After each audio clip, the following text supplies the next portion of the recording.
All right, welcome back to a Tuesday Q&A. This week it's just on Zoom. Facebook booted me for 7 days because they said I was bullying because I wrote the word H-O-E instead of H-O-W. So they thought I was calling someone a name, which was not the case. So this week it's just going to be on Zoom, and this week's forum too, format's going to be a little different. I sent questions over to people I know and said, hey, do you have any particular garden questions that you'd like to have answered? And I got a lot of responses. I was so pleased. It's like a good problem to have so much information and so much desire for people to know things, which is cool.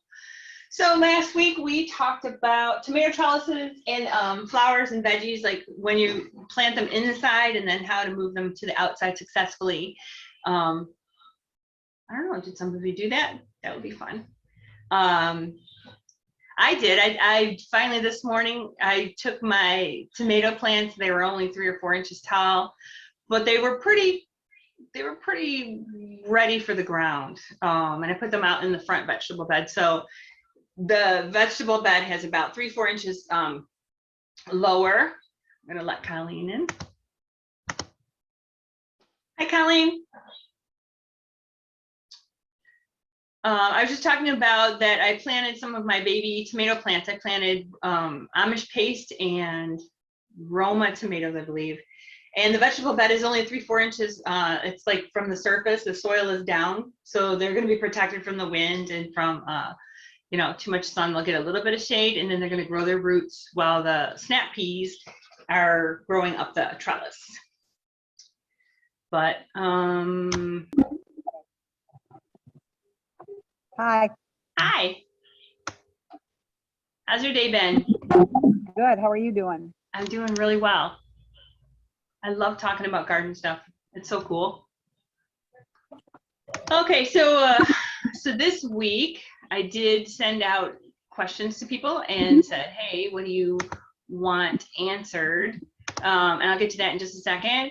Just wanted to let people know, if you happen to be watching, I do have a website. It's thelazynortherngardener.com. 4 words with a comma at the end. And there's a blog on there. So when there's some situations that I've seen coming up, I will make a quick blog, and you can click on there for different types of information. I do have a YouTube channel that has many videos that has solutions or projects or different things that I'm doing on at the house. I do have my Facebook page, Yes You Can Lazy Garden, and you are always welcome to participate there if you like. And this is the burning question that people seem to have. What can I plant right now?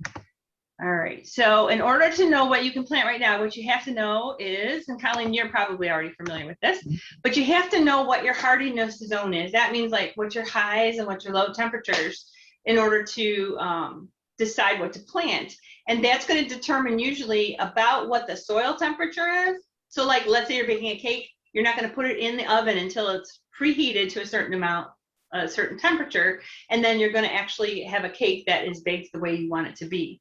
So if you don't know your hardiness zone, you can go in and do a search, just say hardiness zone zip code, and then you can type in your zip code. I know that we are zip code 48042. I type it in and press go. And I'm in Macomb Township, and so my hardiness zone is 6A/B. I'm like right on the edge of the 2. So this zip finder says it's zone A, 6A. And there's a giant map that shows you, it's like color coded. There we go. And it shows you what the different temperatures are all around the country, and when you can plant different things. So what you do is, when you're at the plant store and you're like, oh my gosh, that's a beautiful flower. Oh my gosh, I have to try to grow this particular vegetable. Look at the plant tag and see, make sure it's in your hardiness. Probably it is if you're buying from your local nursery. But if you're buying from online, like sometimes you can get bulbs or trees or different types of seeds online. If you're not sure, then check that hardiness zone for that particular plant or seed or tree before you bring it home. So let's see, this middle section up in here, we know it as Michigan. Let's see, it says West Virginia and Kentucky. We know that's usually milder. It's got some mountainous ranges and things. Kansas, and that's all green. And that's going to be in the 6A or B zone as well. It says, isn't that interesting? Because we're up north, so you would think that it was not the case. Now down in South Carolina, you've got a couple different colors. Looks like a lighter and a darker kind of orange. So your hardiness zone is going to be like 8B or 9A or 8A, and it shows you what the minimums and maximum temperatures are. Arkansas, that's where my youngest son is living. Just got recently married. Shout out to John and Melissa. Hi. And his new mother-in-law had a question about planting tulips because she's from up north. She's from Michigan. She moved down there and she loves tulips. So I'm going to give her some tips and tricks about that, but I'm going to do that as a sidebar. But if she wants to know what hardiness zone is, then she could look that up as well. She could either look it up by her zip code or by colors. Yes, ma'am. Somebody saying something? Are you talking to me? I don't know. I just heard words. I thought maybe someone had a question. I'm at No, work. it was Marcy, and she was talking to the 3-year-old. Nice going, Marcy. Hi, Marcy and the 3-year-old. All right, so that's the hardiness zones. Just want to make sure that everyone's aware of what that is. This is like the magical, this is the magic, this is where the magic happens, because if you plant correctly and you purchase the right plants, you're going to have better success than if you, like Dave and I had talked about moving down to Florida. Well, that's a whole different hardiness zone. So the traditional plants that we would grow up here are just not going to do as well in the hot summers. You can grow them in the fall or you can grow them in the spring, early spring, but not in the hot summers. So that's a hardiness zone. And so when people say, what's your zone? What's your hardiness? What's your growing zone? That's what they're talking about. So like I said, from Macomb Township, I'm 6A/B. I'm right on the cusp.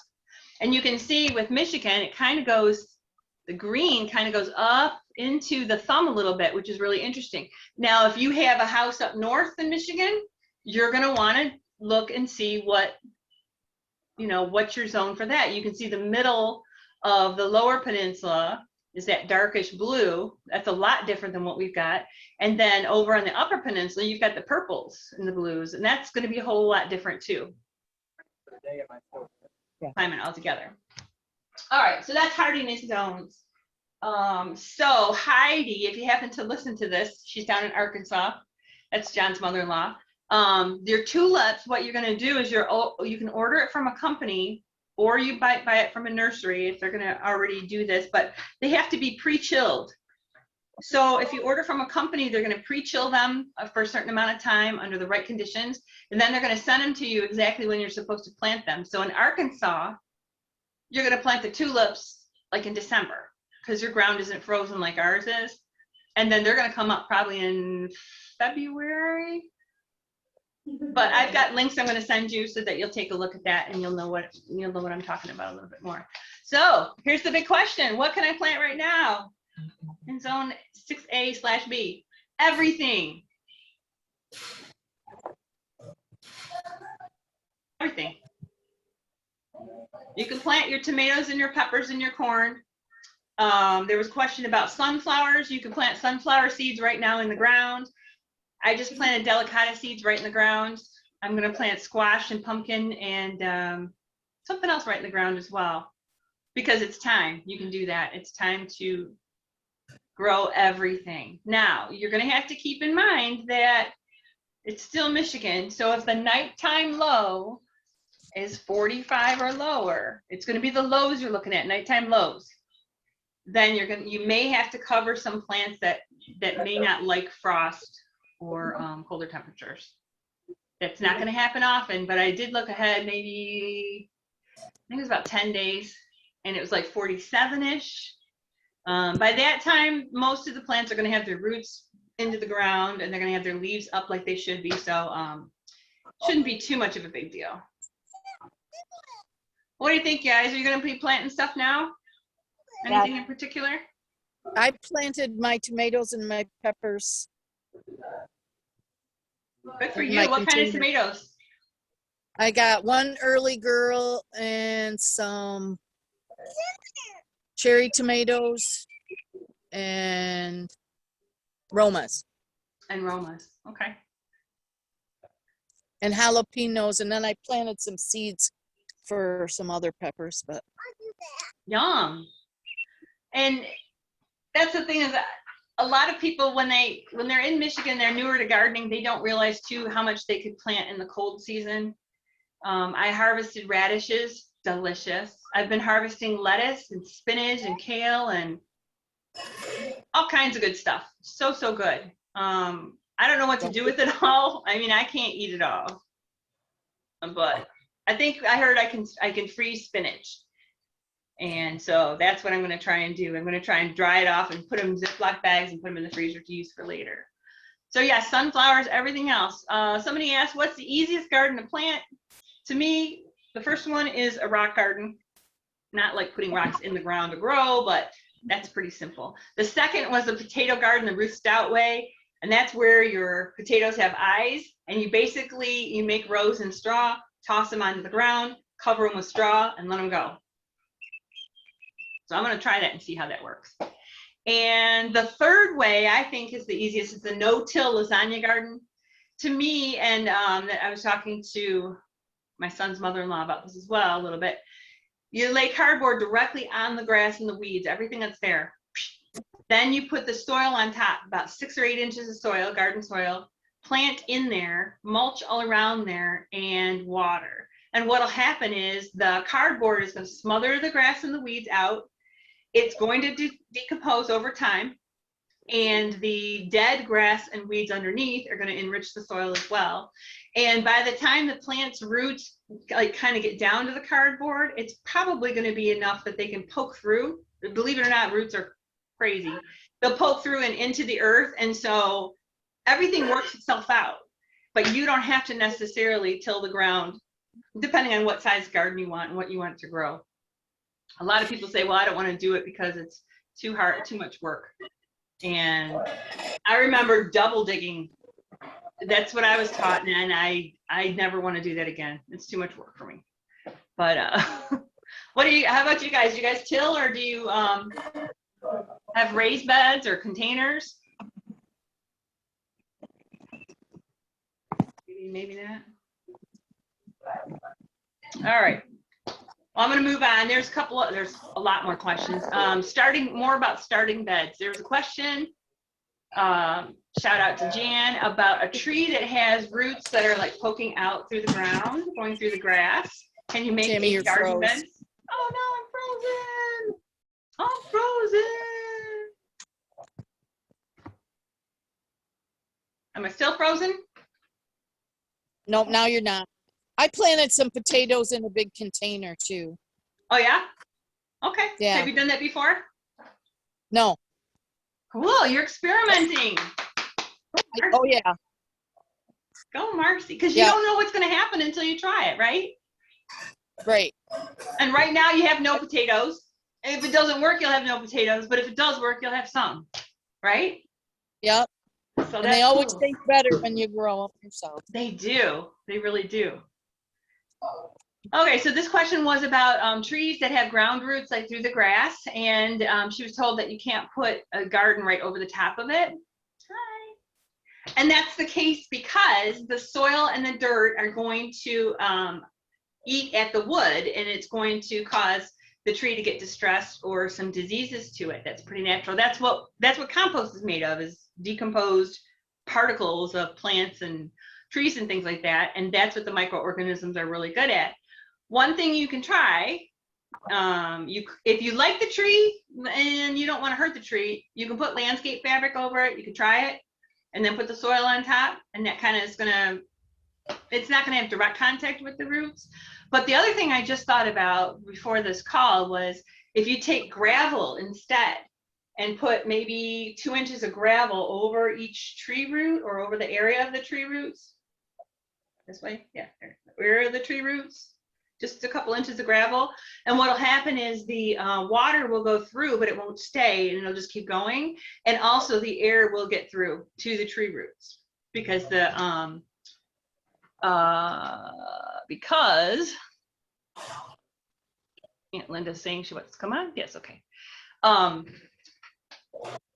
Because the water, it's not just the water that the plants need, it's also the minerals that the water transports and the air. So if you picture a straw, you go out to eat and there's a cup of water and a glass of water and there's a straw. You put your finger on the top of the straw and you lift it out of the glass.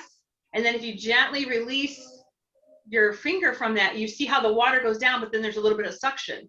Well, what'll happen is the air will actually suck down into the roots as well. But as long as the water isn't right at the tree roots, it shouldn't hurt the tree. So those are 2 things you can try. If you don't like the tree, then don't worry about it. Just plant over it and hope your neighbors don't get too mad at you. All right, Colleen had a question about fertilizers for vegetable beds. Do you use compost or time-release formula? I like to be as chemically free as possible, but also no fertilizer or some sort of soil amendment is regularly necessary. All right, when you're first starting, you should get whatever's going to work for you best. The Miracle Grow or whatever time-release garden soil, vegetable soil, fruit soil that you think is going to work for you, and plant, because you're going to see success. Now, the next year that you go to plant in that soil, all those time-release little pills and nodule thingies have melted away. So now you've almost got sterile soil, except for the organisms that may have found their way in. So what you can do is add compost to the top, maybe 2-3 inches of compost, and just let it be the mulch that soaks in, and let the fruits and vegetables get their vitamins from that particular medium, from compost. Some people do crush up eggshells and they put in coffee grounds and they put in kitchen scraps and things. And the reason I say about trying to use more natural sources of vitamins for the plants is because what if, again, we get locked out of the stores and you can't get to that and you're panicking because you can't get to it. So that way you don't have to worry about it.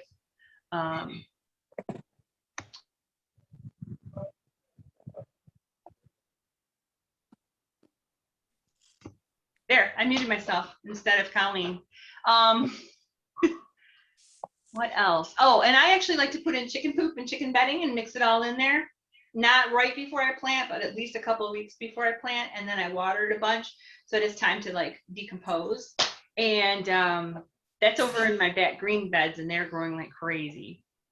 Okay, and then there's a question from Missy. How about if you bought a bag of gardening mix, stored it in your garden box, and it got infested with those little ants? Would you still use it for your outside pots or raised beds?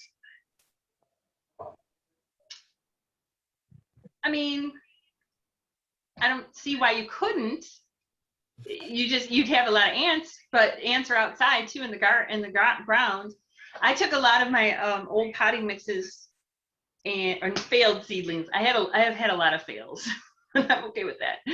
But I just take that soil and I just dump it into a kiddie pool and mix it all up, and then I use that to for my rock garden, to make my rock garden and to start seeds. I'm going to use some of that for my squash seeds and pumpkin seeds to grow in because it's really loose. But yeah, I mean, I'm starting to get some ants in my greenhouse, but to me, I'm like, that's kind of where they're supposed to be. And we don't have the bad ants like they do in the South. So I'm all right with that. And Missy, get back with me if that's not what you were talking about, if you need something else. Okay. Easiest soil fertilizer, veggies and herbs. So JoJo inherited a pepper plant and a tomato plant, and she wants to try to make them survive. And that's awesome. And you can do that. So I did send her a quick little blog post about container gardening in 5-gallon buckets. Find that real quick. Now, if you just keep it in the pot there, Dodo, they're not going to be happy. Imagine if you took your little boy and you cooped him up in the car seat on a long car ride and he never got to stretch his legs. That's what's going to happen in the roots of the pots. So I'll show you just some pictures of what we got here. So your little plants are going to need room for their roots to grow. And as the roots grow bigger, then the top will grow bigger too. They're going to start off with more roots. So when you put it in, if you were to get a 5-gallon bucket, you want to add some soil to the middle of it. And because you're a beginner, if you use just plain garden soil from a bag, that's fine. But in the bucket, before you put anything in the bucket, drill holes in the bottom, add some gravel or some mulch, something that's going to keep the water, to let the water go through, then put the soil in. And then in the middle of the bucket, make a hole that's big enough for your pot, that's wide enough around and then deep enough. And then you're going to carefully take that plant out and carefully put it in the hole. If you take the plant out of the pot and you look at it and there's roots that are wrapped around, then try to untangle them, just like you would let your little boy stretch. Those are their legs. Let their little legs stretch and then put it in the hole and then cover it all up again and lightly press it in a little bit and water it. And your tomatoes and peppers, they love sunshine. They both want regular watering, but peppers don't like a lot of water. They do like to do better, and they do a little bit better on the drier side. So a beginner is going to probably overwater their peppers more than their tomatoes. Now your tomato, Dodo, you're going to need a trellis for it. You're going to have something so the vines can climb. Because if you don't, they're going to fall over the big bucket or the big container that you have, and they're just going to fall on the ground. So you're going to want to get a little trellis, or you could use a tomato cage just to keep everything upright. A pepper doesn't necessarily need that. Sometimes we need to stake them. But the tomato will definitely need that. And I hope that helps you a little bit. Marcy wanted to know how many tomatoes can survive in a 5-gallon bucket with proper feeding. I've grown 2 successfully. How about you, Marcy? Have you grown any yet? I planted 2 in them because I didn't have enough buckets, but last year I just put 1 in them. Oh, did they do well?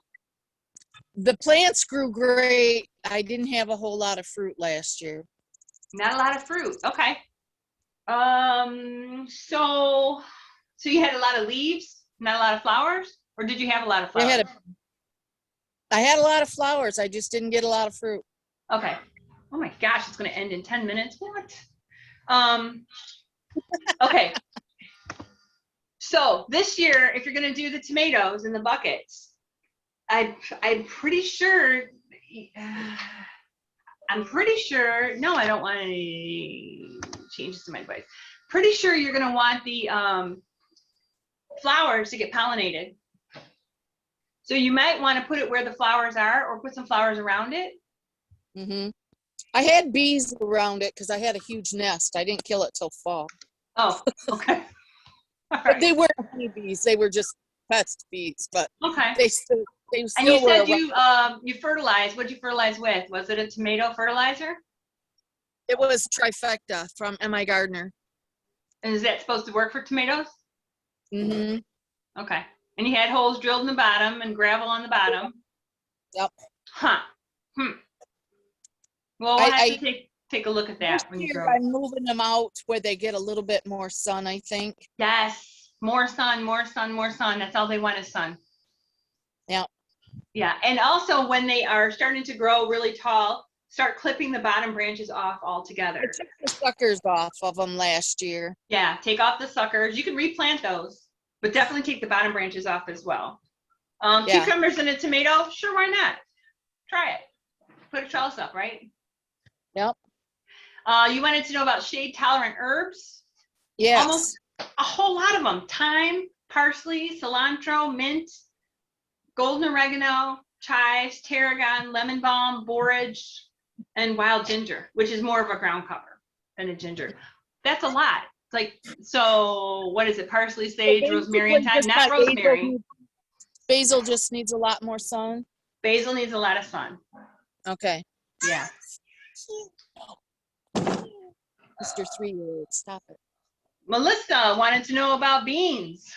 She wanted to know if it's not a soybean or a lima bean, is it a green bean? And the answer to that I found is yes.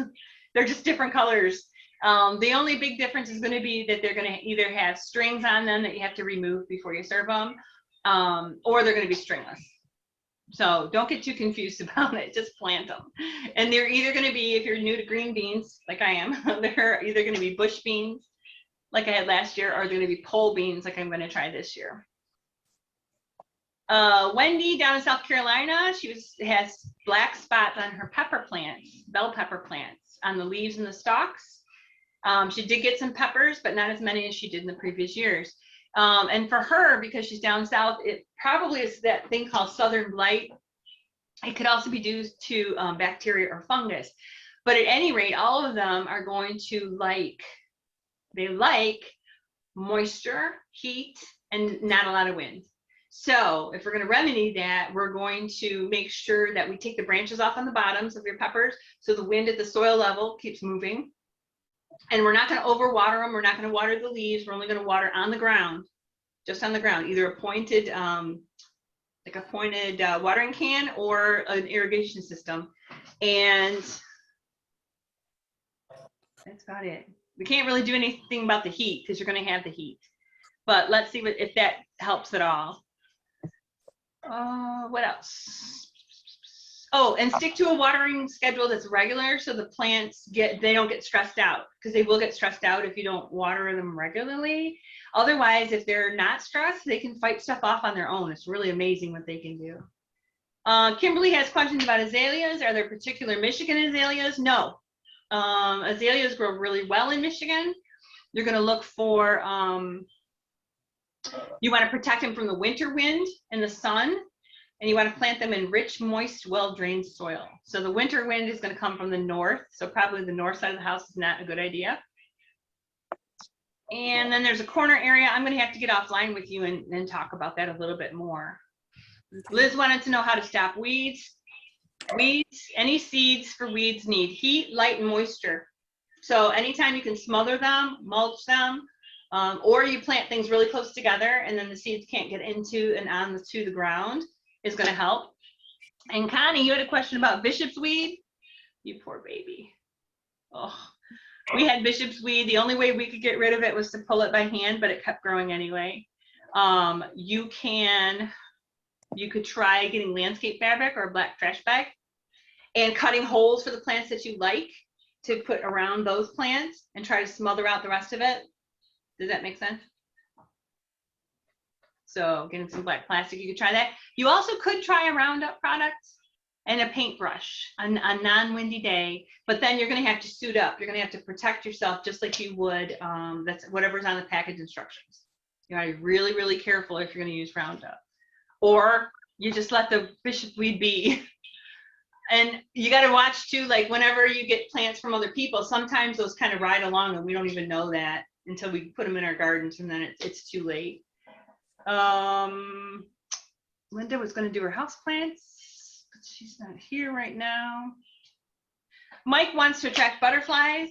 Pollinator gardens. If you Google the term pollinator garden, you're going to come up with all kinds of flower ideas. I have designs and things I can share with you offline if you like. And I have a planting list that I had made up too that I can send your way. Mary talking about carpenter bees. Maybe about how to tell good bees from bad bees. And my comment is that all bees are good bees, basically. But the carpenter bees are they're huge. They're the gigantic bumblebees that fly around, and they love manufactured wood. They like decking, they like privacy fences, and they will make holes. They'll chew holes that are exactly circles. So it looks like someone's come along with a drill and just kind of zip, zip, zip, zip, zip.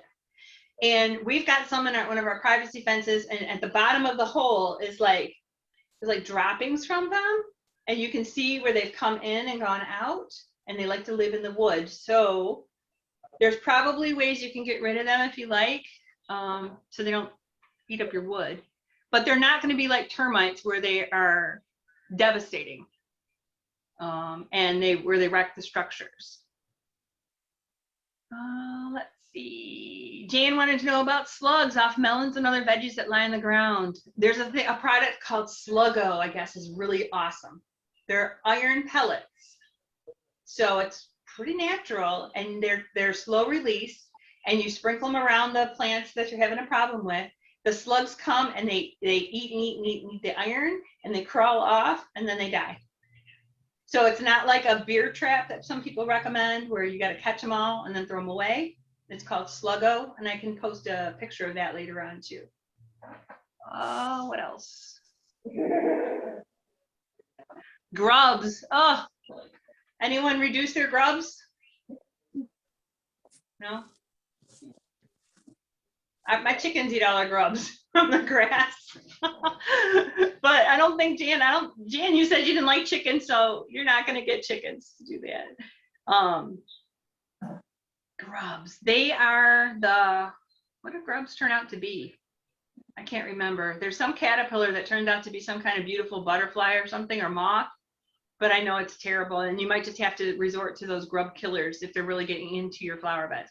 Or again, try mulch, more mulch. I mean, mulch seems to fix a whole lot of things, 2 to 3 inches of it. If it's in your flower beds itself on the soil, and you dig them up as you're doing your plants. The other thing is, as you're digging them up in the garden, toss them on the grass and let the birds come and get them, because they will eat them. Now, if the grubs are under the grass, then I hear that skunks and porcupines and things like that will come and tear your grass all up to get the grubs. But if they're in your flower beds, it seems like it would be a little bit more manageable.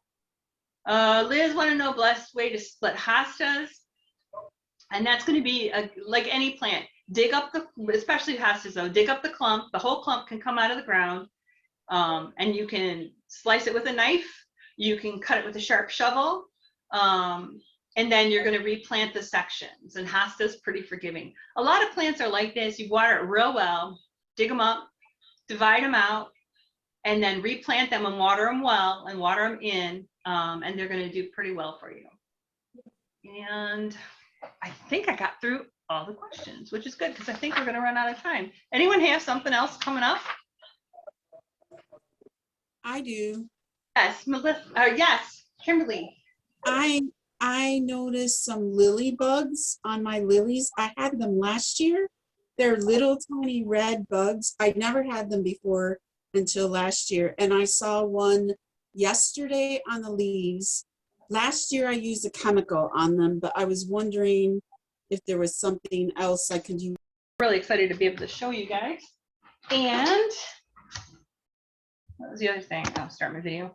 And Kimberly, we ran out of time for your red lily beetles, which is disgusting. I started looking up some of the links about them, and it looks like they came from Canada. Thanks, Canada.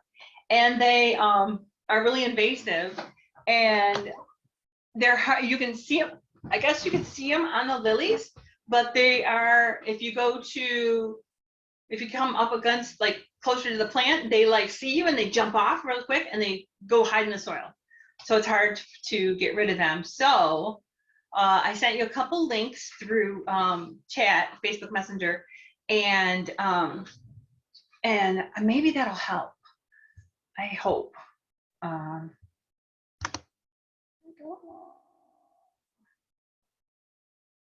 I don't see her on here.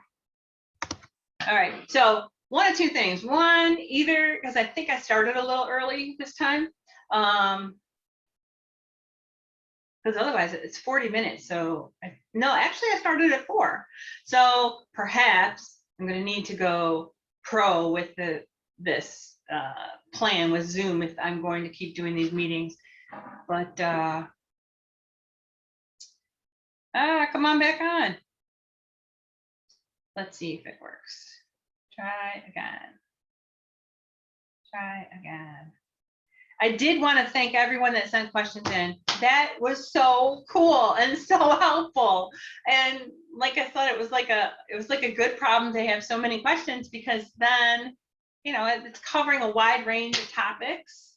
And you know, and maybe one of your questions was there and you didn't know you had that question. Because I mean, I don't know everything, that's for sure. And I'm always learning things. So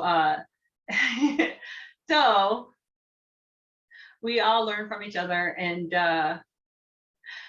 bravo again to Marcy for she's trying something new. And bravo to JoJo. She's gonna not kill off the tomato and the pepper. She's gonna try and keep them alive. And I hope you can post, give me a picture or something and let me know. Oh, she's here. Yay. Give me a picture, JoJo, let me know how it's going. Let me know how you planted it. And then let me know what the names of these, this tomato and pepper is, JoJo, so that we can like cheer them on, cheer you on and let you see you succeed. And there's Linda. Hi, Linda. Hi, How are you? I am doing good. Sorry, I'm Good, late. good. All right, you're going to show us your cool house plant, right?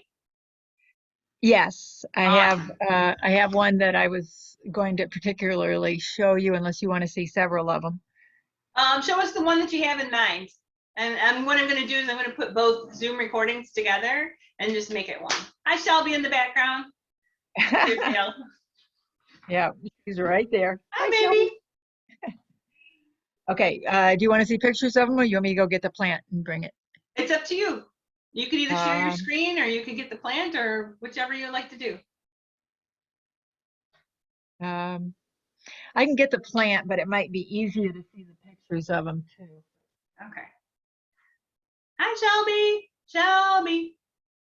Kitty, kitty.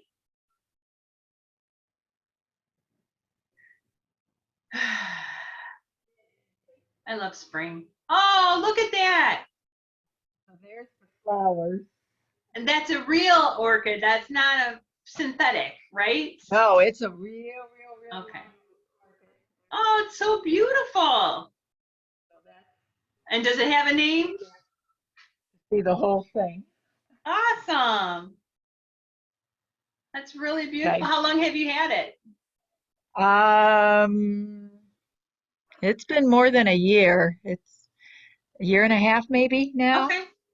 Was it a gift or did you buy it yourself? It was a gift. A friend gave it to me. Okay. So let's see. And these flowers, is it 4 flowers or 5?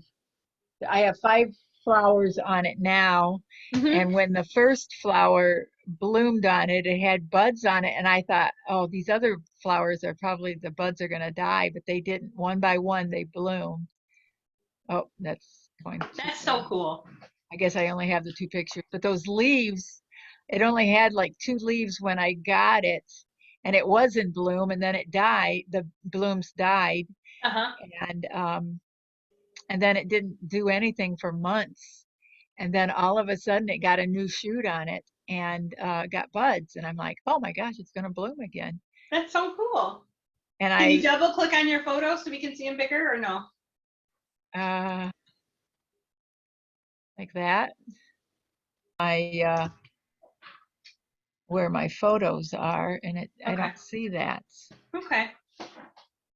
So tell us how you're taking care of this orchid. Okay, so I have it in my east window.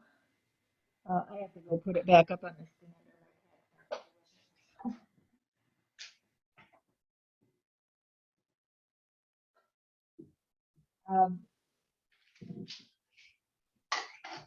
So it's in the east window, and it likes the light there because it gets filtered light, and it gets a lot of light early in the day, and then less light later. And then I give it ice cubes a couple times a week. Crushed ice or solid ice? Solid ice cubes. Okay. I give it 2 ice cubes once or twice a week. Like in the summertime, it'll probably be twice a week. In the winter, once a week, I give it 2 ice cubes. And I just put 1 ice cube on one side of the plant and 1 on the other. I probably should have kept the plant over here. So Go figure though. I mean, like, isn't it a tropical plant? And why would ice make a difference to it? Wouldn't it kill it? I think the ice, so that it doesn't get watered too fast or too Okay. much. The ice melts really slowly, so it's Oh, more like a rainforest where it's going to get trickled water in. Yeah, and the flowers, you do not want to miss the flowers. They say that that ruins the flowers. They die really fast. Now, these flowers can live a long, long time. They can live Really? because these bloomed for me. Let's see, the first flower bloomed, gosh, probably as early as, what is it now, May? Mm-hmm. Early April. Wow. So they've been in bloom a long time. Yeah. Wow. And I have And they five look so flowers. perfect. They look like the kind that you would buy like a home, like at a decorating store. The Yeah, synthetic kind that you put up there. Yeah. I know. And they don't look like they're anywhere near going to die yet. So I don't know how much longer they're going to last. But yeah, so it's pretty cool. That is cool. Not everyone can grow orchids. That's so cool. I'm glad that you're having success with that. Yeah. Yeah. Yeah. So that's pretty neat. Good. I heard you have some good things going on in your garden around the condo. Yeah, my next door neighbor, and that was the other thing I was going to show you. My next door neighbor took out the two bushes Mm-hmm. because they attract spiders, and he has too many spiders inside. So and they were kind of dying. They weren't looking too good. So he got rid of both of these bushes. So I can show you what it looks like by his house now, in front of his condo. Um, that's what it looks like in front of his window. And there was a bush right here by the near the front door, and then there was a bush on the other end. Okay. So did he actually dig them out or did he cut them down or what? He cut them out, he cut them down, and then he dug out the roots. Okay. Nice. Oh, yeah. So he told me whatever I could get or wanted to get, he would pay me to put something in. Nice. So that's almost the south corner, isn't it? That's like the Um, southwest corner. East is behind me. West. So that's kind of west, east, west, north, northwest, That's the northwest corner. Okay. northwest. Yeah. Okay. Okay. Well, check and see how much light you actually get there. Because if you get a Seems whole, to get quite a bit of light right at the corner here, yeah. but over by the steps towards his door is not as much because there's a lot of arborvitae separating our condos from the neighborhood that's next to ours. And Okay. so we're right on the edge there. And so so those arborvitae kind of shelter a lot of the sun from coming in. Okay. So We you get could late. do you could probably do a sunny something at the very corner there where all the sun comes, and you could do like a shady plant next to it, or you could do partial sunny for both of them, Right, and they probably would do fine. right. Do you have anything in mind yet? No, burning bush looks pretty, but I don't know if that's a good idea or if that's going to be a spider plant again that's going to like, the spiders are going to like. Yeah. That's what I have to find out is what attracts spiders, because he doesn't want anything that what he said is he doesn't want anything that attracts spiders, and he doesn't want anything that he has to do anything to. He doesn't Okay. want to do work. Huh. And I don't know if I'm going to live here forever, so I can't say, well, that's all right, I'll take care of it for you, because I don't know if I would. Yeah. Yeah. And before he had like it was like those spreading ground cover bushes, weren't they?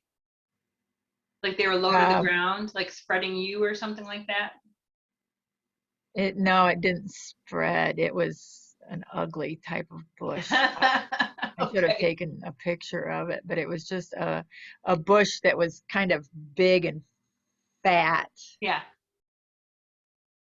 Well, okay, so spiders, maybe they like shelter in the winter time, I'm guessing. So maybe an evergreen isn't something you want. Maybe you want something that actually loses its leaves in the winter and then grows them back again. Oh, would that be? Okay. Maybe. So, I think like a burning bush, hostas would go well, they but I might, don't, but it's going to be real sunny in that one corner, so that's going to stress them out because they like shade.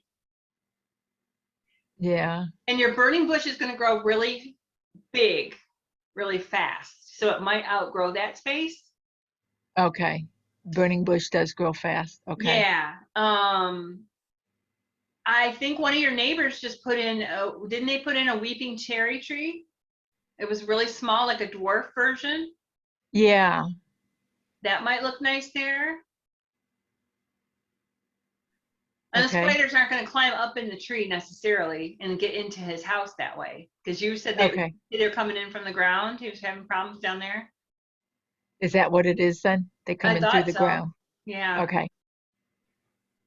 But you might think about that, or when you go to the flower shop, you say, listen, I have a space, and tell them the measurements that you need to stay within, and I need a dwarf version of something that's not Right. gonna, it's not going to outgrow that space. Right. Right. See what happens. And you might want to take pictures of the labels before you buy them, and then bring them back to the guy just to get his approval before you buy them. Yeah. See what he says. There's a couple Yeah. different And this options. to the front here, that can go. It's if I could dig that out and move that over to my back. It's just a uh, kind of a viney type thing, but it was Yeah, that was that. kind Oh, of that was the pretty. English ivy, right? That you put down there. Is that what that is? An Yeah, I English think ivy? so. Yeah. Yeah. And I liked it, so I left it growing there under the bush. And when he was cutting the bush down, I said, if that's in your way, I'll go ahead and cut that out. And he goes, no, that's okay. I can work around it. So he Okay. did, and he Okay, left good. it. So that can be moved. Or you could keep it under there as ground cover. Well, but then you said he doesn't like spiders, so maybe they would hide out in there. I don't know. Yeah. It could be. Well, I'm glad you were able to come on. I don't know how we ended up doing that. I have to try that next time. If I run out of time, just restart it. Yeah. And Yeah. see if that works. I don't know if we just keep getting 40-minute sessions at a time. Otherwise, I'll have to pay for like an upgrade for Zoom. But I'm only doing, I think I was only going to do it up to like the first week of June just to see how it went. I mean, if it works out as a cool forum and people enjoy it, well, maybe I'll keep going. But today's session, if you rewatch it, that was kind of fun because there were a lot of people that sent questions in. I was amazed. So I didn't have to come up, I didn't have to come up with content. I just had to try and find some answers for them or give them some kind of direction, which is kind of fun. That's cool. Yeah. Yeah. All right, so I'm going to wrap it up then, and let's see, who would be a good sponsor you think for this week? Did you go to any nurseries that you really enjoyed this week? Yeah, Menards. I think that's where I'm getting my coleus from. It's Menards. Okay. You did visit that nursery in Lexington. Do you remember the name of it? No, I wasn't too excited about it. Oh, okay. So we'll keep that nameless. All right. Let's see, who else can we shout out to? Elias is good. Oh, the restaurant right by you. That's like my favorite. It's not garden related at all, but there's a garden thing in the name. Strawberry. Strawberry Fields. Yay! We like that. Yeah. We like that. So that, and I'm just going to make sure that everything's covered, I believe. And it's going to be super hot, guys. Super duper hot this week. So in our area in Michigan, in zone A/B, it's going to be near 90 for like 3 days or 4 days in a row. Is it really? Yes. So you want to water early in the morning, like before you leave for work, or at the latest 10 o'clock. That's like the latest. You want to water really well. And then you water again, probably around sunset. But again, you're not going to water. Don't get water. Where's the camera? Don't get water on the arms and the head and the shoulders. Get water on the feet at ground level. That's where you're going to water. because you're going to see by the end of the day, what'll happen is it's like the plants sweat. That's the non-technical term. They release moisture. That's why they dry out. It's because they're releasing moisture. They're grabbing it from the soil and they're releasing it so that they can stay cool. So you're going to replenish it in the evening just to give them a little bit of a breather so they can take that in and be okay overnight. But I was telling the people too, this is the time to plant everything. Everything goes. Everything gets planted as soon as possible. And then just watch out for your nighttime lows. If the nighttime lows are 45 or below, then you want to try to protect it if you can. All right. All right. So another week comes by, and this time with my Aunt Linda and Shelby and her beautiful orchid. Thank you for coming on. And thank you all for your questions. And this has been Tammy Lowe, the Lazy Gardener. And I will see you on Facebook again whenever I get unbanned and unblocked for 7 days, because I typed the word HOE instead of how, HOE. And actually it was about spinach, freezing spinach. I asked the lady, how do you freeze it? And it was a typo and it came across as how do you freeze it? And they thought I was calling her a name. That's awful. So they dinged me for anti-bullying. I can still get messages. I do have my YouTube channel. I do have my face or my, I don't know what else I have. I have YouTube and I have my website and I have my blogs. So I'll still continue to communicate with y'all. If you have questions, you still can message me. If you want a consultation, you can have me come out, or we can do a virtual consultation. I'm running a half-off special this month only for consultations. So if you want me to come on out, then I can do that for you too. But otherwise, happy growing, learn and grow, learn and grow, learn and grow, learn and grow. And try something new today or this week. All right, bye. Love you, Aunt Linda. Love you. Bye. Thanks.